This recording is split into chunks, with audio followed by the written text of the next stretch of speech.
Hello दोस्तों, बचपन से ही हमें ये बताया, पढ़ाया और सिखाया जाता है कि ऊपर कोई एक शक्ति है जिन्हें हम भगवान, ईश्वर, अल्लाह, खुदा कहते हैं, जिन्होंने हमें बनाया है और इस धरती, इस सोलर सिस्टम, इस ब्रह्मांड की अपने हिसाब से रचना की है। और हम में से कई सारे लोगों ने कभी न कभी अपने जीवन के किसी हिस्से, किसी पहलू में ये बात जरूर सोची होगी कि क्या सच में हमें ऊपर वाले ने ही बनाया है? अगर नहीं तो फिर हम इस धरती पर कैसे और क्यों हैं? अगर साइंस यानी कि विज्ञान की बात की जाए तो इस ब्रह्मांड में ऐसी कई सारी चीजें हैं, ऐसी कई सारी बातें हैं जिसकी वजह से विज्ञान भी इस बात को कहीं न कहीं अपने कुछ थियरीज में जरूर मानता है कि हमें किसी ने बनाया है। बस फर्क ये है कि साइंस के कुछ जानकारों के हिसाब से हमें बनाने वाले एक एलियंस हैं। लेकिन आज के वीडियो का सवाल तो ये है कि क्या सच में हमें बनाने वाले एलियंस हैं? तो चलिए शुरू करते हैं आज की हमारी इस नई और मजेदार वीडियो को। तो मेरे साथ अंत तक जरूर बने रहें। तो दोस्तों, जब से मानव सभ्यता का इस धरती पे जन्म हुआ है, तब से कभी न कभी, कहीं न कहीं मानव सभ्यता इस बात को मानती आई है कि कहीं दूर अंतरिक्ष में कोई है जो कि किसी मृत चीज पे जान फूंक के उसे जिंदा करता है। लेकिन जैसे जैसे साइंस यानी कि विज्ञान ने तरक्की की है, इस बात को मानने वाले लोगों की संख्या कम हो गई है। और चार्ल्स डार्विन की ये थियरी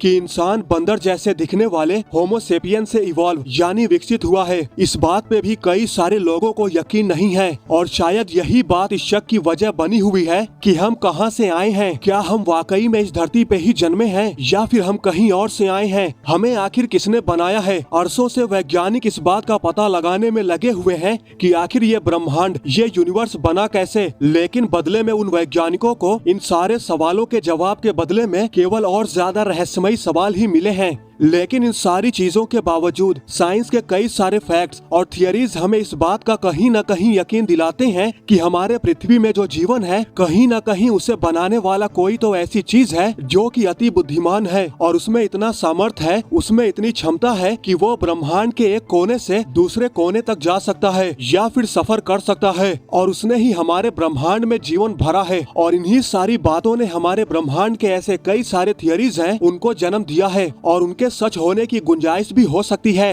देखा जाए तो जिंदगी किसी भी मृत वस्तु से या फिर किसी भी चीज से जन्म नहीं लेती। जीवन की शुरुआत करने के लिए कुछ चीजों की मौजूदगी बहुत अहम है। चलो तो शुरू से बात करते हैं। तो सोचो, नहीं सोचो कि हमारी पृथ्वी सूर्य से बिल्कुल सटीक और सही दूरी पे है, यानी कि हैबिटेबल जोन में है, यानी कि रहने लायक क्षेत्र में है, जहां न तो ज्यादा गर्मी है न तो ज्यादा ठंडी। पानी भी लिक्विड फॉर्म में मौजूद है, जो कि किसी भी जीवन के लिए सबसे महत्वपूर्ण है। हमारी धरती का खुद का एटमॉस्फेयर है, जो कि अपने सतह को सूरज की और बाहरी अंतरिक्ष की रेडिएशन से बचाता है। और हमारे धरती ने एक ऐसा इन्वायरमेंट बनाया है जो कि जीवन के लिए बहुत ज्यादा जरूरी है। कुछ लोगों के हिसाब से ये बस महज एक इत्तेफाक है, लेकिन मेरा सवाल तो ये है कि आप हमारे ब्रह्मांड के सही और सटीक और सिलसिलेवार ढंग से काम कर रहे प्रणाली और सिस्टम को इत्तेफाक कहते हैं, जहां पर अभी भी ऐसे कई सारे राज हैं जिनका खुलना अभी बाकी है। अगर जनाब फ्रांसिस क्रिक की पैंसपर्मिया की थ्योरी की बात की जाए तो जिंदगी यानी कि जीवन की शुरुआत किसी और ग्रह, किसी और प्लेनेट में हुई थी और फिर उसे हमारी धरती तक पहुंचाया गया है। दरअसल पैंसपर्मिया थियरी हमें ये बताती है कि जीवन हमारी धरती पे किसी मिटियोर यानी कि उल्का पिंड के वजह से आया है। फ्रांसिस क्रिक की थियरी पे पहले लोग इस बात पे यकीन करते थे कि धरती पर जीवन तब शुरू हुआ जब हमारी धरती किसी ऐसे उल्का पिंड से टकराई जिसमें किसी तरह के छोटे माइक्रो ऑर्गेनिज्म का बसेरा था, जो कि धरती पे जीवन का मूल्य आधार बना। लेकिन पुरानी पैंसपर्मिया थियरी में इस बात का जिक्र कहीं पर भी नहीं था कि आखिर वो मिटियोर या उल्का पिंड कहाँ से आए थे। लेकिन फ्रांसिस क्रिक ने इस थियरी में सुधार करते हुए बताया कि धरती पर जीवन लाने वाले मिटियोर कहीं और से नहीं बल्कि करोड़ों साल पहले किसी ग्रह से आए थे। और अंटार्कटिका से ऐसे कई सारे उल्कापिंड भी बरामद हुए हैं जो कि कई करोड़ साल पुराने हैं और जांच में ये पाया गया है कि वो मंगल ग्रह के हैं और साथ ही साथ उनमें छोटे जीवों का बसेरा भी था। जुलाई 2013 में British professor Milton when right ने इस बात का दावा किया कि उन्होंने जीवन के मूल आधार को जान लिया है और उसकी खोज की है। उन्होंने इंग्लैंड के ऊपर एक वेदर बलून छोड़ा और वो वेदर बलून हमारी धरती के एटमॉस्फेयर के काफी ऊंचाई तक यानी कि स्ट्रेटोस्फीयर तक गया, जिसका काम था धरती की सतह से तकरीबन 40 किलोमीटर की ऊंचाई पर जाकर वहां पर से डस्ट के पार्टिकल्स का सैंपल कलेक्ट कर सके। मिल्टन वेन राइट ने जब उन डस्ट के पार्टिकल्स की जांच की तो उन्हें हैरान कर देने वाली जानकारी हाथ लगी। दरअसल उतनी ऊंचाई पर मौजूद डस्ट पार्टिकल में उन्हें सूक्ष्म जीव यानी माइक्रो ऑर्गेनिज्म के सबूत मिले, जो कि कहीं न कहीं इस बात की भी पुष्टि कर रही थी कि बाहरी दुनिया में भी जीवन है और ऐसा हो सकता है कि उल्का पिंड के जरिए बाहरी दुनिया से जीवन हमारी धरती पे आया हो।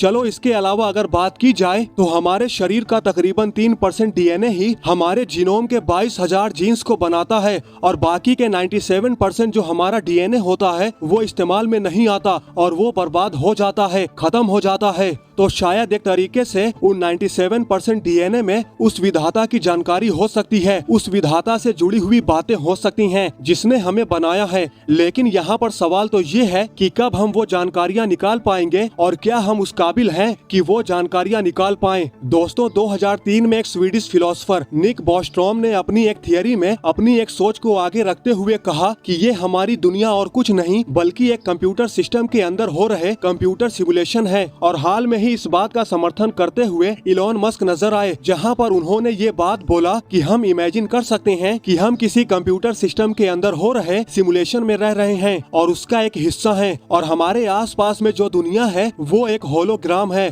और जो रियलिटी, जो विजन, जो पिक्चर हम आसपास देखते हैं वो दरअसल हमारे दिमाग की एक उपज है। और अगर ये सिमुलेशन वाली बातें सच हैं तो इस ब्रह्मांड में, इस दुनिया में कोई तो चीज, कोई तो शख्स है जो इस कंप्यूटर सिमुलेशन के लिए जिम्मेदार है। कुछ वैज्ञानिकों की माने तो हम इस बात का भी पता लगा सकते हैं अगर हम इस ब्रह्मांड, इस यूनिवर्स के छोर का पता लगा पाएं। हमारा ब्रह्मांड डार्क मैटर और डार्क एनर्जी से भी बना हुआ है और हम इस बात पे भी पक्के नहीं हैं कि मैटर यानी कि पदार्थ का असली रूप कैसा होता है और क्या मौत के बाद इंसान जीता है या फिर वो हमेशा के लिए खत्म हो जाता है। क्योंकि सिक्के के दो पहलू होते हैं तो उसी तरीके से इस बात की भी गुंजाइश हो सकती है कि खरबों किलोमीटर दूर किसी ठंडे सितारे से भी आगे या फिर किसी पैरेलल यूनिवर्स में कोई तो होगा जिसने हमें बनाया है और हमें इस खूबसूरत दुनिया में रहने के लिए चुना है। शायद वो कोई एलियन हो सकते हैं या फिर शायद वो भगवान ही है। लेकिन सवाल तो अभी भी वही है कि मानव जाति का अस्तित्व ही क्यों है और उसका जन्म कैसे हुआ।